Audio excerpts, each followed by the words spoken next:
دوستان هموطنم عزیزای ایرانی، سلام عرض میکنم. من محسن کرمی ام. امروز میخوام در رابطه با این مسئله صحبت کنم. یعنی میخوام اصلا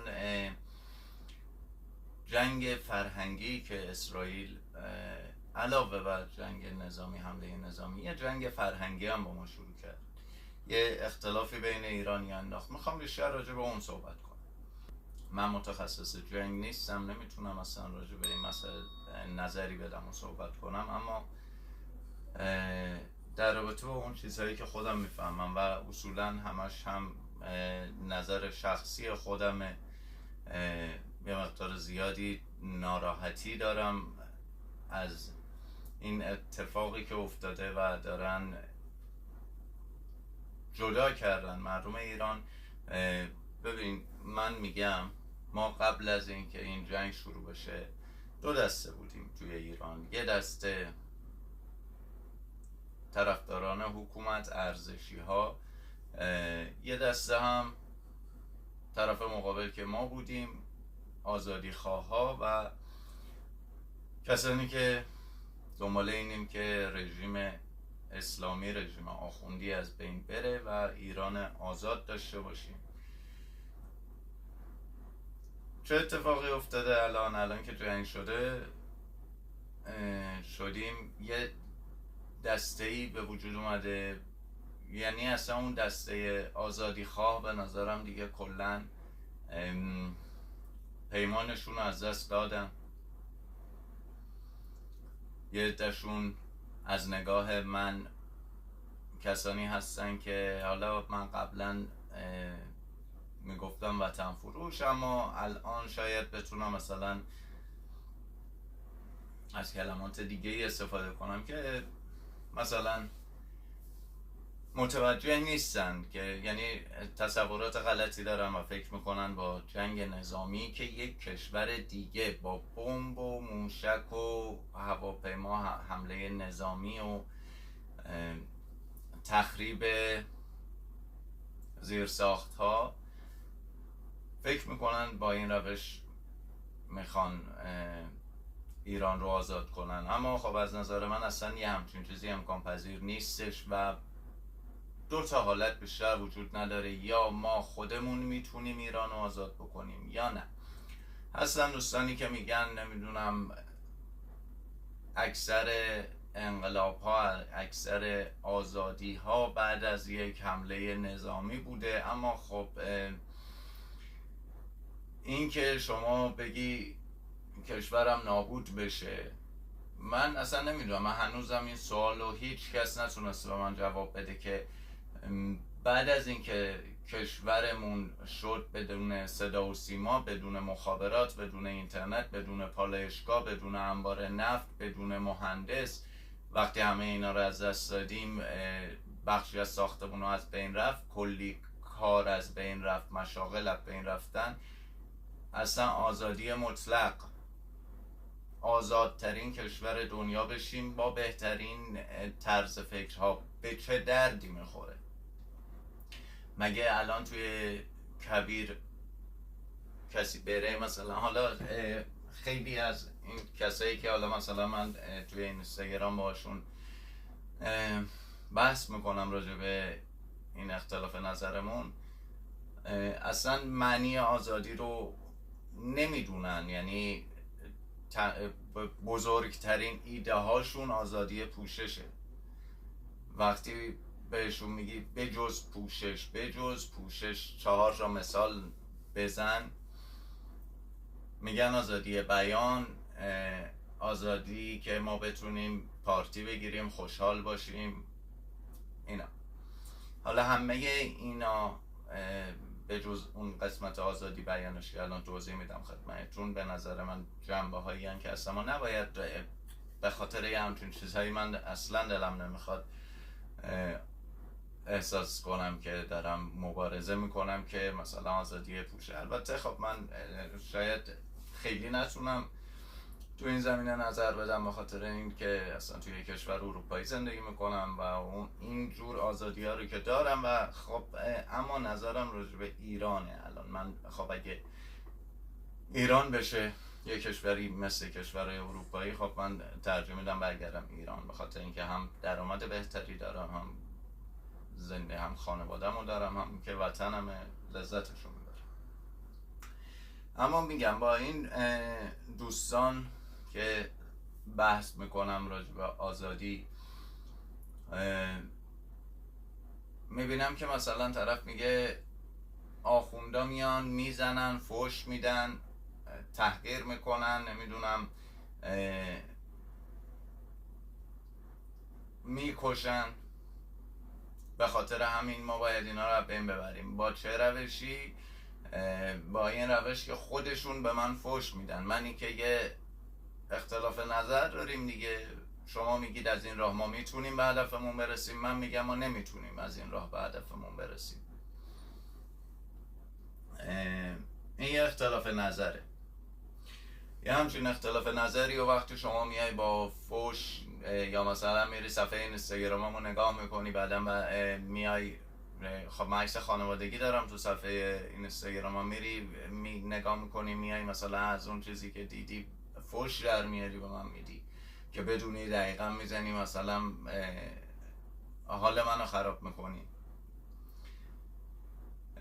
خب این که رو من تأثیری نمیذاره، خدا شکر انقدی به آرامش درونی رسیدم که متوجه بشم نیازی به ناراحتی ندارم سر همچین موضوعی.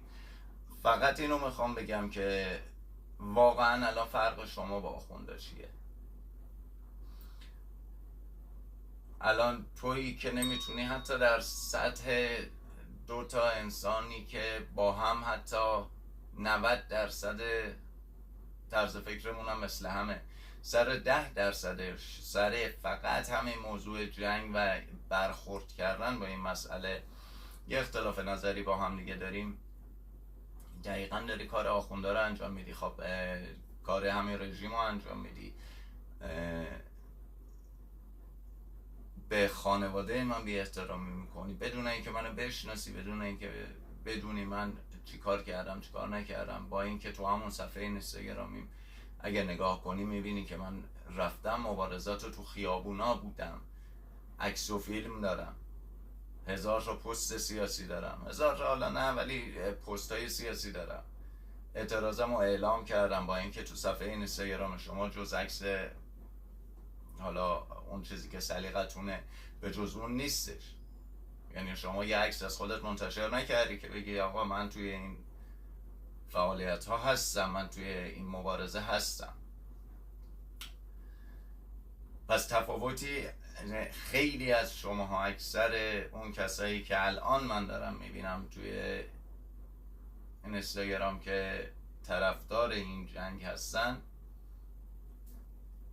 دقیقا همین رژیم آخوندی هن و ما فقط انگار میخوایم پالون خر رو عوض کنیم. خر عوض نمیشه، به خاطر اینکه طرز فکراتون یکیه، نوع برخوردتون با مسائل یکیه. این بخش اول صحبتام بود و اما بخش دوم صحبتم میخوام راجع به یه مسئله‌ای، راجع به اون جنگ فرهنگی که گفتم اسرائیل با ایران شروع کرد و ما رو تقسیم کرد. چرا اصلا ما باید تقسیم میشدیم؟ مردم ایران اینو کاملا ثابت کردن که وقتی پشت همن بسیار قدرتمند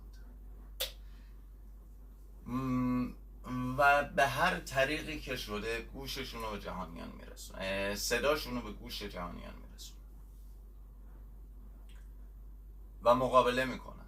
از خیلی چیزا نمیترسن که مردم دنیا وقتی آب روشون میپاشن فرار میکنن، مردم ایران وقتی گلوله هم میخورن فرار نمیکنن، تا به جایی میرسه که دیگه میبینن واقعا از دستمون نیومد این دفعه، هم برمیگردیم و بعد دوباره انجامش میدیم، نه اینکه بیخیالش بشیم. پس ما آدمای قدرتمندی هستیم، ایرانی ها توانایی های بزرگی دارن، کل دنیا هم اینو میدونن. و از اونجایی که ما 2 دسته بودیم، یه دسته خیلی بزرگمون که به نظر خود من 85% جامعه رو تشکیل میده، جزو مخالفانیم که عده خیلی زیادی هن. و اون 15% موافق رژیم هم که اصلا توی این جنگ خب حتما متحد میشن. اگر ببینیم که همه ما مخالف این جنگ می بودیم، اگر هممون مخالف این جنگ می بودیم، عین خیلی از مسائلی که ما حتی مسائل بی ارزشی مثل یه بازی فوتبال که وقتی مثلا منی که پرسپولیسی هم، وقتی پرسپولیس از یه بازی آسیایی نفع و ضرری نداره، هیچ اون بازی روی پرسپولیس تأثیری نداشته باشه و یک طرف اون بازی یه تیم ایرانی باشه، چه استقلال، چه سپاهان، چه تراکتور، چه هر تیمی، اصولا اینجوریه که ما هممون حالا شاید تشویق نکنیم ولی تو دلمون خوشحال میشیم اگر اون تیم ببره و متحد میشیم اصولا. این حداقل به من ثابت شده و فکر میکنم به همتون ثابت شده. پس باید ما رو جدا میکردن، باید ما رو از هم دیگه جدا میکردن، اجازه نمیدادن ما همبسته بشیم با هم دیگه. احساس همبستگیمون رو ازمون باید میگرفتن. که گرفتن چجوری؟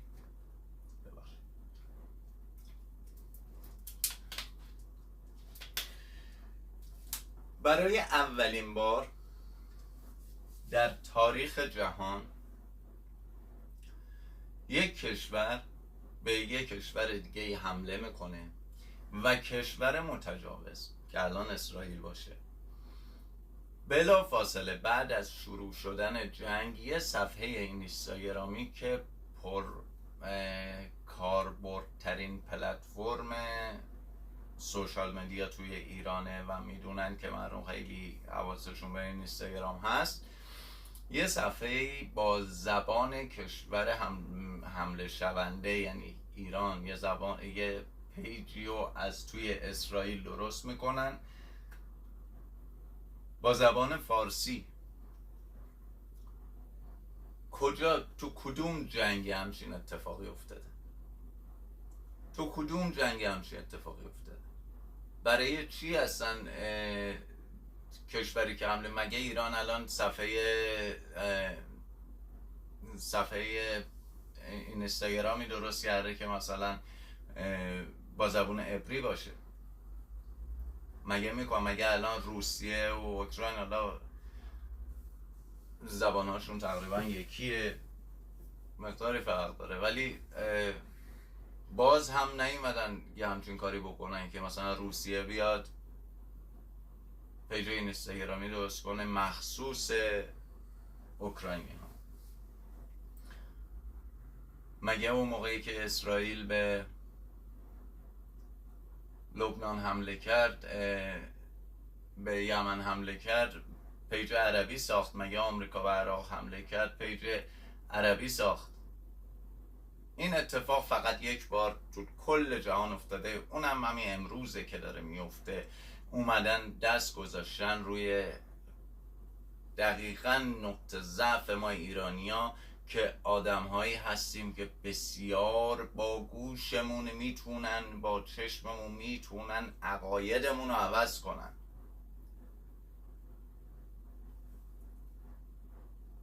اصلا واقعا من نمیدونم اگر منطقی دارید که نتانیاهو یا یک کشوری اومده به ما کمک کنه، اون منطق رو دوست دارم بشنوم، اما خود نتانیاهو میگه من اومدم که انرژی هسته‌ای ایرانو بزنم، من اومدم صنایع موشکی ایرانو بزنم. اومده با کشور جنگ داره. اون پیج کارش چیه؟ اون پیج تنها کاری که کردش این بودش که مردم ایرانو ازم جدا کنه، قدرت مردمی ایرانو ازش بگیره، اون همبستگی رو ازش بگیره، این که به نیروی مسلح کشورمون بخوایم انگیزه بدیم که بزن پدرشو در بیا رو ازمون بگیره. همون کاری که کرد، همون که الان وهمی داره پالایشگاه میزنه، عکسشو میذاره و ایرانی ها میرن زیرش مینویسن دمت گرم، بزن داری خوب میزنی. خاکت نیست، کشورت نیست. کاری ندارم، من الان نمیخوام دقیقا با شما اینجوری مستقیم صحبت کنم، نمیخوام نظر شما رو عوض کنم، فقط تحلیل خودم که اسرائیل چیکار کرده. یه ذره فکر میکنم ریتم صحبتمو تند کنم به خاطر اینکه نمیخوام ویدیو خیلی طولانی بشه. اسرائیل با این کارش تفرقه انداخت. حالا من دیگه نگاهی کردم، یه نگاه کلی تقریبا فعلا، ولی خب بعدا حتما میشینم ریزشو در میارم و بهتون میگم. صفحه اینستاگرام اصلی خود پیج اسرائیل رو شما برید نگاه کنید، خود پیج اصلی اسرائیل رو نگاه کنید، اونی که به زبان انگلیسی و برای تمام مردم دنیاست، و اون پیجی که برای ایرانی‌ها ساختن اخبارش متفاوته.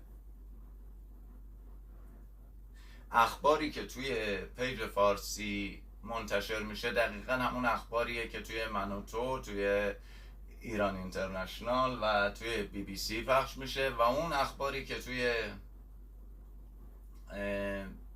پیج اصلیشون میذارن اخباریه که تو بقیه دنیا داره پخش میشه. یعنی اخبار اصلی اونجاست و اصلا صحبتی از رژیم ایران نمیکنه، اصلا نمیگه ما جنگمون با رژیم ایرانه، میگه ما با ایران جنگ داریم، ما در حال جنگ با ایران.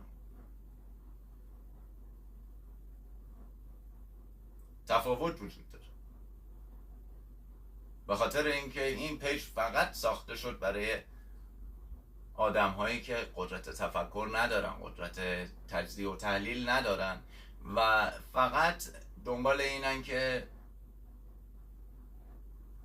توی فضای مجازی، تو جایی که بشینن و یه گوشی بگیرن دستشون کارشون رو انجام بدن، همش مخالف باشن، همش تو صحنه باشن، بگن نگاه ما هستیم. مثل همین البته خیلی از بلاگرامون هستن که واقعا کارهای قشنگ، کارهای طنز یا مثلا کارهای هر کاری که انجام میدن به بهترین شکل، ولی خب واقعا دیدید الان 70% بلاگرای اینستاگرام داخلی ما هیچ هنری، هیچ کاری ندارن، صرفا میاد یه ذره خودش رو تکون میده و یه کاری میکنه و در واقع بیشتر دلقک بازی، فقط دوست داره دیده بشه.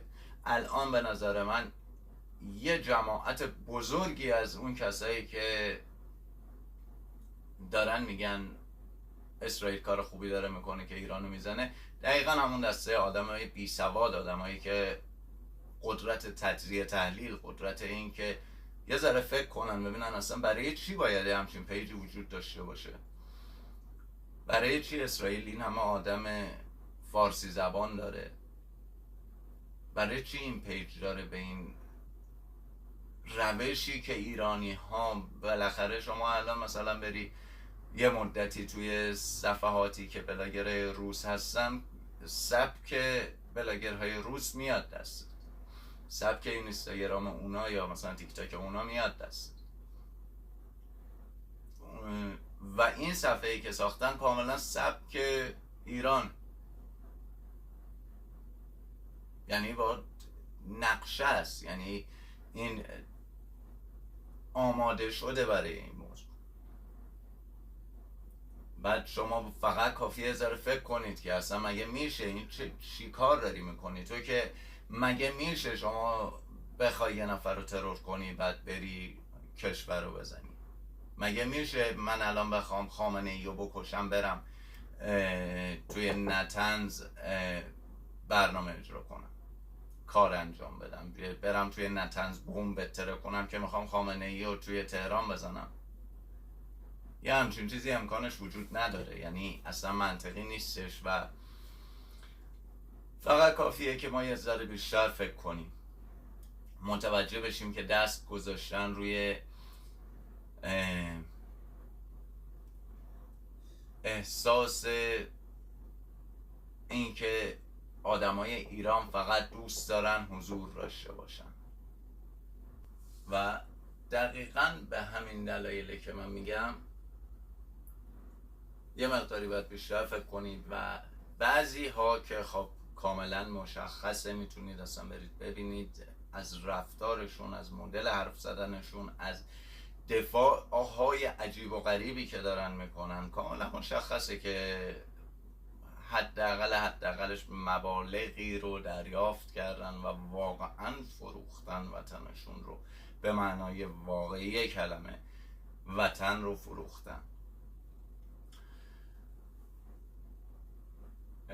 یه تعدادی از اون افراد وطن فروشن که کیا هستن؟ اصولا جزو کسایی هستن که قبلا پیج‌های سیاسی مخالف جمهوری اسلامی داشتن که مخاطبهای خوبی هم داشتن، از جمله خود من خیلی هاشون رو پیگیر بودم، نگاه میکردم، کامنت میذاشتم و میدونستن که اگر چند تا از این افراد رو داشته باشن یا شبکه هایی مثل من و تو اینترنشنال رو بتونن بخرن که خریدن، خب کارشون خیلی راحت تره توی این جنگ فرهنگی که راه میخواد. فکر میکنم حرفامو زدم، کافیه در این رابطه که بخوام بیشتر از این صحبت کنم. فقط یه چیزی من دیدم که متاسفانه الان دارن انجام میدن و پرچم ایران عزیزمون، پرچم ایران شیر و خورشید با نشان شیر و خورشید و کنار پرچم اسرائیل میگیرن و روی پرچمی که الان پرچم رسمی کشورمونه، حالا با هر علامتی که باشه پرچم ایرانه، در حال حاضر کل دنیا ایران رو با اون پرچم میشناسن. یعنی شما اگر الان یه پرچم شیر و خورشید و یه پرچم با آرم الله رو ببری تو سطح بین المللی نشون بدی، هیچ کس نمیگه پرچم شیر و خورشید پرچم ایرانه، همون یکی رو نشون میدن. و اون چیزی که جهان داره میبینه اینه که ایرانیا روی پرچم خودشون با پرچم دشمنشون دارن میرقصن.